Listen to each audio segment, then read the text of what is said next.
Terima kasih sudah klik video ini. Jangan lupa like, subscribe, dan nyalain loncengnya ya. Selamat menonton. Bismillah, assalamualaikum warahmatullahi wabarakatuh. Apa kabar sahabat Ria Muslimah? Semoga selalu sehat dalam lindungan Allah. Amin.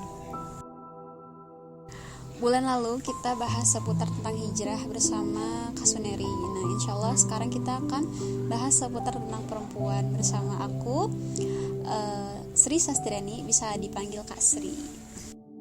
Perempuan dalam pandangan Allah itu kan sama ya, yang membedakan hanya takwanya. Tapi ketika kita melihat perempuan di zaman jahiliyah yang begitu menyedihkan, yang begitu mengenaskan, bayangin aja, bayi baru lahir itu dikubur hidup-hidup. Bahkan kehadiran anak perempuan itu dianggap sebagai aib. La quwwata illa billah, itu sesuatu yang sangat menyakitkan. Udah dulu gitu kita zaman jahiliyah terhina, dan sekarang kita alhamdulillah mulia dengan Islam gitu. Datang serangan-serangan feminisme yang menuntut kemerdekaan, menuntut kebebasan. Maksudnya kebebasan apa lagi yang mereka cari? Sebenarnya bukan kebebasan yang mereka cari, tapi Islam yang mereka cari. Karena mereka seperti itu merasa tertindas, merasa tidak berharga, merasa dilecehkan, merasa tidak berharga. Itu karena di dalam agama mereka memang perempuan itu rendah dan laki-laki yang paling tinggi derajatnya gitu. Kata kaum feminis, kalau misalnya laki-laki bisa, perempuan juga bisa. Sebenarnya ketika mereka menuntut kesetaraan, itu adalah awal sebuah kehancuran. Bukankah hancurnya sebuah peradaban itu karena rusaknya perempuan? Bagaimana perempuan ingin disetarakan, sedangkan secara fisik, secara emosi saja berbeda. Terus emang gimana dong perempuan dalam pandangan Islam? Emang sempurna gitu? Masya Allah, ketika kita telisik ya, perempuan dalam pandangan Islam itu begitu mulianya. Bayangin aja, perempuan itu dalam pandang Islam itu dimuliakan, dijaga, dijamin, dicintai, dilindungi, dibahagiakan. Itu perempuan dalam pandangan Islam. Tapi kenapa berbeda dengan faktanya sekarang di lapangan gitu? Katanya dibahagiakan, katanya dijamin, katanya dilindungi, katanya disayang gitu. Tapi kok faktanya sekarang perempuan sama aja tuh? Ya sekarang beda, karena sekarang bukan diatur dengan aturan Islam. Sekarang manusia kena-kenanya, semau-maunya dia. Jadilah begini. Padahal Allah menawarkan tawaran yang spesial, jaminan dari Allah untuk perempuan yang menjaga salat 5 waktu. Terus dia berpuasa di bulan Ramadan. Dia taat kepada suaminya, dia menjaga kehormatannya, maka dia bisa masuk surga dari pintu manapun yang dia sukai. Itu jaminannya. Dan itu harus punya tiket, yaitu tiket muslimah Islam. Walaupun kita lihat gitu, memang ujian-ujiannya itu wanita itu besar juga gitu. Tantangan-tantangan itu gak kalah besar juga gitu, gak kalah beratnya gitu. Ya wajar lah tantangan-tantangan yang besar, karena yang bakal kita dapat itu surga gitu, bukan barang-barang bonusan gitu. Surga loh, dari pintu manapun yang kita sukai.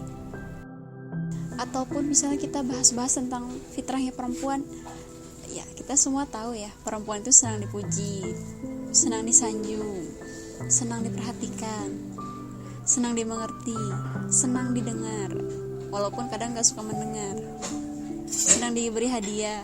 Terus tugas perempuan dalam pandangan Islam itu apa dong? Ya tugas perempuan dalam Islam itu istimewa, menjaga kehormatannya, menjaga ifahnya, menjaga izahnya, berbakti kepada orang tua, melayani suami, melayani anak. Dan itu semua kelelahan-kelelahan itu mungkin dalam pandangan dunia itu melelahkan, gak ada harganya, cuma ngabisin hidup. Tapi dalam sisi Allah, di sisi Allah itu ganjarannya Masya Allah, itu surga.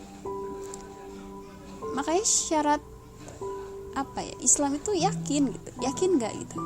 Kalaupun kita yakin, mau selelah apapun pasti dia dijalani gitu. Selelah pekerjaan apapun, kalau memang itu kita berharap ridhonya Allah, berharap bakal dibalas sama Allah dengan yang lebih baik, pasti itu kita mengerjakannya dengan sukarela, dengan kesenangan, dengan kebahagiaan.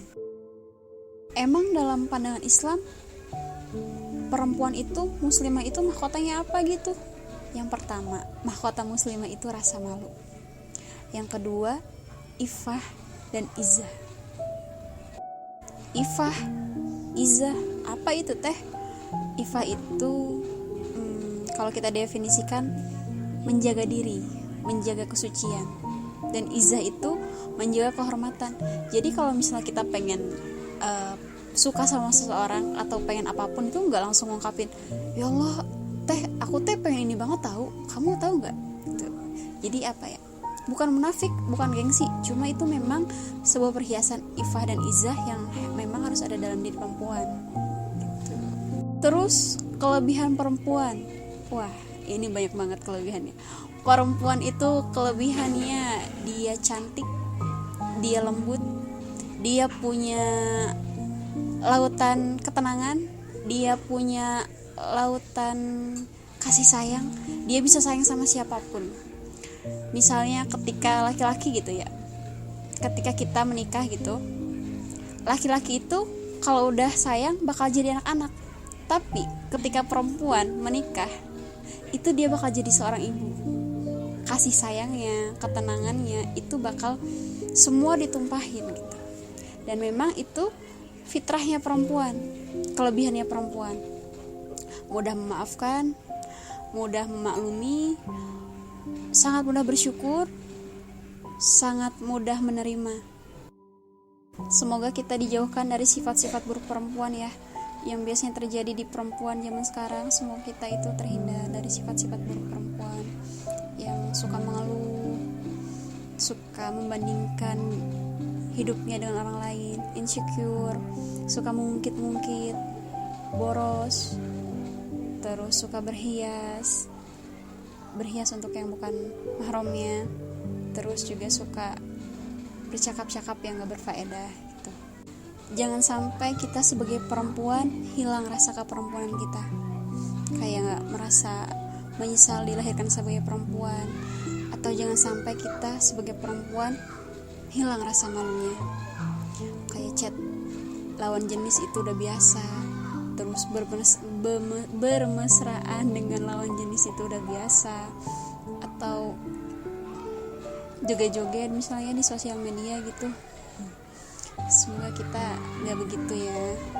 Terakhir mungkin jangan sampai gitu kita cinta sama laki-laki, kita berjuang demi laki-laki, memberikan semua harta, jiwa, raga, bahkan mahkota kita kepada laki-laki, tapi yang didapat itu penyesalan gitu. Karena menjaga kehormatan itu memang benar-benar sesuatu yang harus dipertahankan. Semangat untuk yang sedang memperbaiki diri. Aku pun sama, sedang memperbaiki diri. Banyak salahnya, apalagi dari golongan kaum hijrah ya. Kita sama-sama memperbaiki diri, sama-sama menjadi perempuan baik. Tapi sebenarnya gak cukup jadi perempuan baik ya, harus jadi sebaik-baik perempuan. Mungkin segitu aja sharing dari aku. Punten banget kalau ada yang merasa tersinggung, punten banget kalau misalnya ada yang merasa kata-katanya menyinggung gitu ya. Maaf dari aku sebesar-besarnya. Insya Allah kita ketemu lagi di sharing berikutnya ya. Assalamualaikum warahmatullahi wabarakatuh.